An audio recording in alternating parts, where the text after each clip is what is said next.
What's up, everybody? Back again. This time I'm just going to wrap up WVU spring, just kind of put a lid on things heading into the summer camp and into the fall practice. What can you say? Probably one of the most anticipated springs in quite a long time for the Mountaineers, as everybody heard in December about Dana Holgerson coming to us from Oklahoma State, being our offensive coordinator this year and our head coach in waiting and taking over as head coach in 2012. And everyone was real excited to get his offense, that air raid offense, over here and see what it looked like for WVU. We've been a rushing team for a long time now, and we wanted to see what it would look like for us to be a passing team. And he brought in a complete new offensive staff, which we needed. Past 4 years has been real dull, and we really needed a change, and it's a good thing we got one. The offense has progressed and improved as the spring went on, which is really, really good. A really good thing. First couple scrimmages, they said the defense dominated, the offense wasn't really clicking, but last night in the Gold Blue spring game, they showed us, what their potential could be. It's kind of tip of the iceberg, but they showed what their potential can be, and it could be one of the best offenses, if not the best, in college football, as they put up 800 yards total offense, 680 yards pass, and 80 points. So, and I'm just going to kind of recap every position and let you know where everybody stands, what position stands where at the end of the spring, heading into the summer and into the fall. As for the quarterbacks, you got, of course, Geno Smith's going to be the starter, going into his second consecutive year as starter in his junior year. Everybody said all positions were wide open. There's competition everywhere. And Paul Millard came in, and many people thought he would challenge Geno, and maybe he did, for the first couple practices. But then Geno withstood that and separated himself, and is going to be the starter again. And he looked real good in the spring game, and has a chance to put up big years and break a bunch of passing records for West Virginia. And the backup, you had true freshman Paul Millard compete with Brian Athey. Paul Millard won that job. Maybe it's because he ran this kind of offense in high school and passed a lot in high school, where Brian Athey was with more of a running team and is kind of getting used to passing.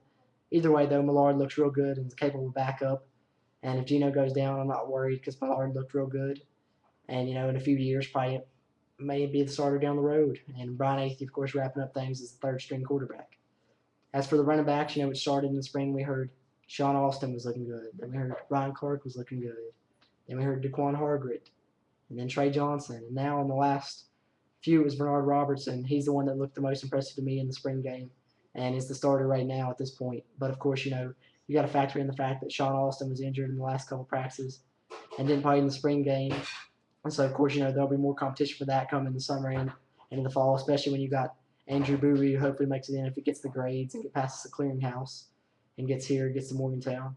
And you got Dustin Garrison coming in from Texas, too. So there'll be more competition for that spot. But Trey Johnson right there is up there as the start as the competition, as Sean Austin, I'm sure, will be up there when he returns from his injury. But right now, at the end of spring, you got Bernard Roberts as the starter heading into summer and fall. As for the receivers, after the spring game, I kind of developed my own top 5 for the receivers. And if I was making my top 5, it would be Tavon Austin, followed by Stedman Bailey, followed by Willie Millhouse, Ryan Neal, and Tyler Urban. And if I gave you a top 5 before the spring, they wouldn't look anything like that. Probably Millhouse, Neal, and Urban, none of those 3 would probably be in it. But they showed what they could do in the spring. Urban more through the spring practices, and Millhouse and Neal showed it in the game a lot. And they looked real good. And, of course, adding into the mix, you still got J.D. Woods, who led all the receivers with the most catches in the spring game. But Holgerson, as well as offensive wide receivers coach Shannon Dawson, has both said that they just need to see more consistency from him. They said he'll have a game where he does do something like that. He'll lead the receivers, but then the next game he won't have any, or next practice he won't have any catches, So more consistency from him can result in more playing time. Ivan McCartney, he had a little injury, but he battled through that, played. The potential's up there for him because he's an ESPN 100 recruit, so everyone's expecting a lot from him. He's still got a ways to go, but he could end up having a big year himself, if he keeps improving, could end up as a starter. But he still has a long way to go. Brad Starks, he was having a good spring until he hurt his shoulder and had to have shoulder surgery. So he didn't participate in the last 2 practices and didn't participate in the spring game. But he'll be back there in the spring and might factor into that top 5 when he comes back. Who knows? Then you got Coley White. He doesn't have to play much, but he's going to get a chance now under Holgerson, because he used a lot of receivers in this offense. You got the freshman coming in, Kenneth Myers from Florida. You got the other freshman, Dante Campbell. And you got the transfer from Wake Forest, Brown, who, if he might make it here, which will add more depth. Of course, you're going to need all these guys with this Holgerson offense, though. You're going to need 20 receivers, man, because you're going to be throwing it so much. Guys are going to get tired. You're going to have to rotate guys in. So we'll have some depth there hopefully, and hopefully that'll be good. And don't be surprised though if Dustin Garrison, the running back, comes in and maybe gets moved to receiver. He's got some good hands and everything, so they might try to use him at receiver a little bit as well. But and of course we'll be throwing to the backs and everything too, throwing it all over the place. As for the offensive line, man, they look much improved this year. And the first year coach Bill Beatonball, I can tell that their direction's a lot better than it was under Coach Dave Johnson, and they looked real good. And the thing that I liked most and impressed me most about them is as spring went on, they got better. They progressed. At the beginning they were giving up a lot of sacks, but in the spring game they only gave up I think 3 sacks, and they did a real good job in the spring game and blocked real well. As for players on the offensive line, I was real impressed by Quentin Spain, the big guy. 6'6", 350. He redshirted last year. They say he was a little bit overweight and needed to lose some weight. They're still saying they'd like to lose about 20 pounds, but to me, he looked like he carried his weight well and played high school basketball. He's real athletic and has the ability to do that. And he looked real good playing the left tackle. He's playing the left tackle in place of Don Barclay, who's injured. And when Don Barclay comes back in the summer, I think that Spain might move over to right tackle so they can have them both playing in at the tackle positions. And Spain might end up taking Jeff Braun's starting spot, who was also injured at this spring, who was the starting right tackle last year.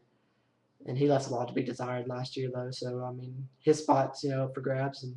But, of course, you'll have Jeff Braun, and Don Barclay come back from injury after the spring, and then summer's providing more depth there at the offensive line. At the left guard, you got Josh Jenkins, the senior. He went down with an injury in the spring game, but, I didn't look too serious. He stood up. He did get carted off, but he stood up before that, and he should be back for summer and fall. And then behind him, you have another senior, Chad Snodgrass, so that's a good veteran line right there. And then at the center position, you got Joe Madsen. So, he's a starter last year, and he's coming back again, so he's got experience.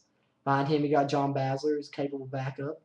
Then at right guard, you got the converted tight end, the senior Tyler Rader, who actually overtook Cole Bowers at that spot. Cole Bowers was started last year, but Rader overtook him and took some reps from him. So, you got competition there and 2 good guys if a guy's taking over a starter spot from last year. And then at right tackle, like I said, you'll have Braun coming back and possibly Spain maybe getting some playing time there. And then, of course, you'll have some freshmen coming in. Some of them might get to play. Some of them may end up redshirting, but you'll still have. You got Russell Houghton James coming in at tackle. Big Brandon Jackson coming in at tackle. Josh Jenkins' brother, Justin Johnson, coming in at guard. So, you'll have some competition there with the freshmen coming in.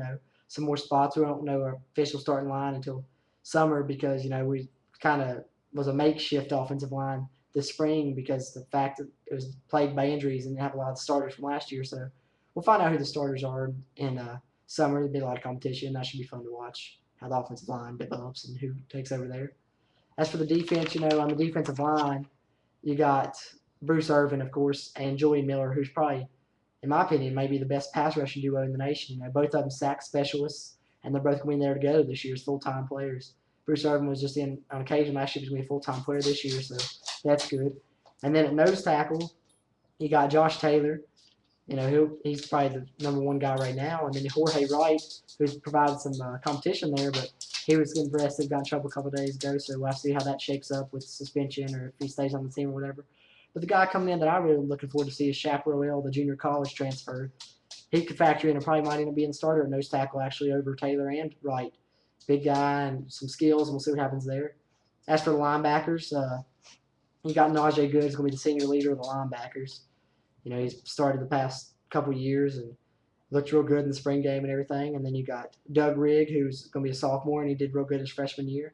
As Branko Busick, same story with him. Casey Vance, who's a good story, played scout team, his first 3 years. Now he's finally getting a chance to play. So that's good. Then you got the junior college transfer Joshua Road-Closed Francis.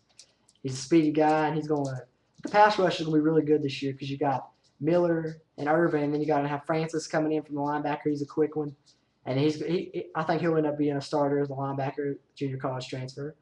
As for the defensive backs, you got the true freshman who couldn't qualify last year, made in this year, Avery Williams, made in for the spring, and he looked real good.